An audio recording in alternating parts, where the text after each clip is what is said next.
Mercedes w163, and what we're going to be installing is a chrome trim ring set for the gauges, for the dashboard gauges. And what we're going to have to first do is obviously pull the dashboard gauges out.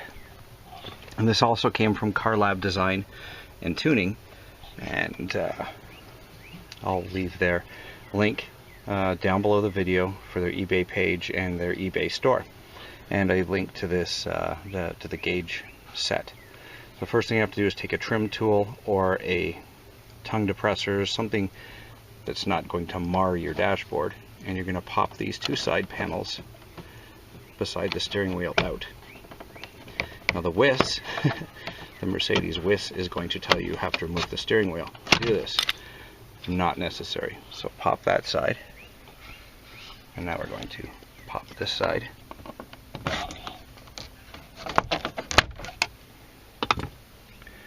And then we're going to leave the steering wheel unlocked so you can move it up and down. We're going to gently slide each side out. They slide out this way. So the left one slides out to the left, and the right one slides out to the right. They kind of hook together in the middle. It's a little finicky. It takes a minute or two, but they will pop out without breaking anything. So I'm going to need two hands for this. I'm going to need to wiggle the wheel up and down to get the proper spacing for that, and I'll be back in a second with these two popped off.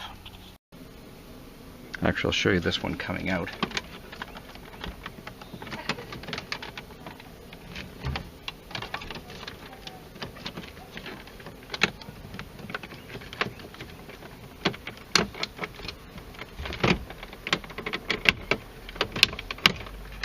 Sounds nastier than it is. There's a clip, two clips and a pin, and then it just simply attaches to the other one that pops over it. So I'm going to pop the other one out and I'll be back in a second. Okay, now we're going to remove the gauge cluster trim. We're simply going to, on both sides, there's a little tab like this. I'm going to pull up on them and slide them down. Pull your steering wheel all the way down, and that will pop up and out.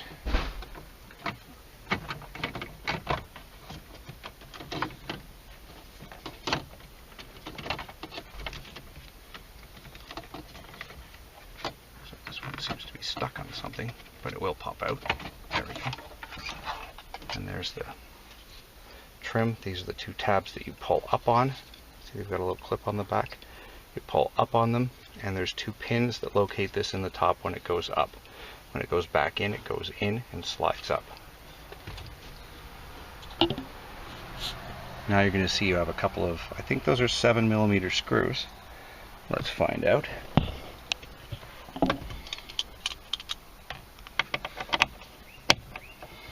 Those are 7mm. So I'm going to take those out. There's one on each side the cluster. There's the second one. There's one on each side of the cluster, and then on the top there's a flat-headed screw. There should be one on each side. This one's missing one on this side. So someone's had this apart before, because this is obviously how you take it apart to change dash bulbs. So the two screws and the two 7mm screws, and we'll take those out and be back. Okay, so we've got the screws and the little clips out. The second ones at the top are a plastic screw with an expandable clip in it that will hold it in place. That will expand to hold the top of the dash in place. There should be two of those on top. Mine's missing one because, like I said, someone's probably taken it out before and not put it back in. And there will be two of these 7mm bolts. Now make sure your key is not in your ignition at this point. Take your steering wheel, lock it all the way at the bottom, lock it all the way down.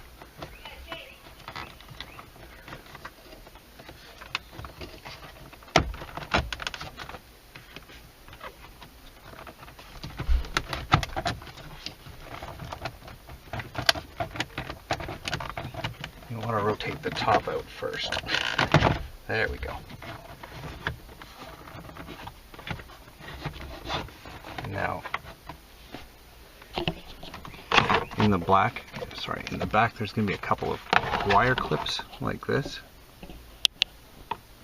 and those you push down behind the clip and slide it back, and that will release the wires from that wiring connector, which I'm going to need 2 hands for. There's a couple of those on the back. Unhook all those, pull the dash cluster out, and we'll be back in a minute.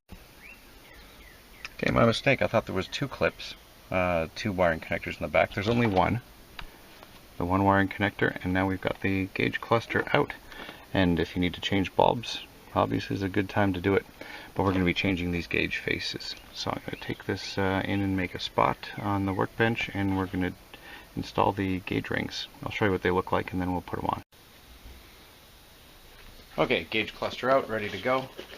And this is the kit by Carlab Design. It's got 3 snap-in chrome rings that just basically pop in once you've got the cluster off. I've pre-popped all of these clips. They just pop up. You just stick your fingers under or a screwdriver and pop up all these black clips along here and slide cluster up. These little tabs here, don't worry about them if they don't pop in. Actually, I'll show you these when they're done. You can pull these out because it's hard to keep them aligned once they're... Let's set this aside. I'm wearing gloves so I don't get fingerprints on everything. Take the 2 smaller rings and you're going to go in through the big ring hole and grab them and snap them into place.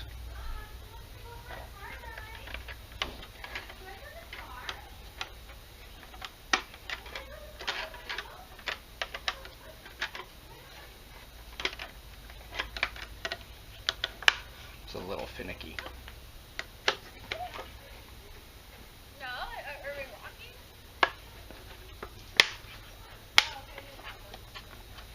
Okay, 1. The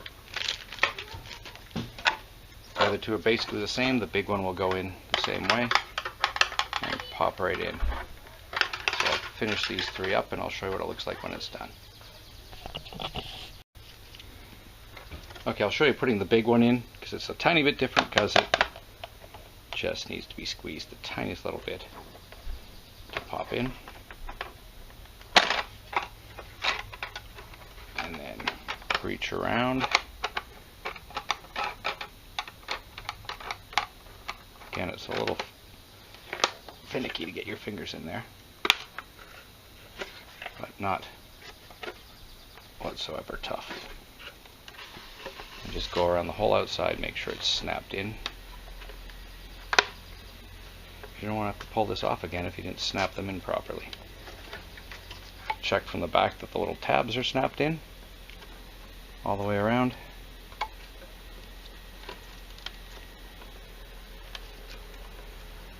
Oh, see, missed one.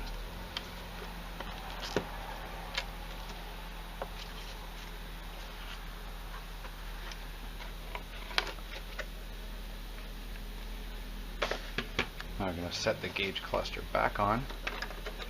And remember these 2 little plastic pieces we pulled out. Those are the warning light covers because not all countries have the same warning lights. There's some countries that have exhaust temperature lights and stuff that are going to be on there, so the little light package is going to be different. So in order to facilitate that, Mercedes made different packages and different slide in. And basically just going to make sure these all line up and pop back on. It's not properly lined up.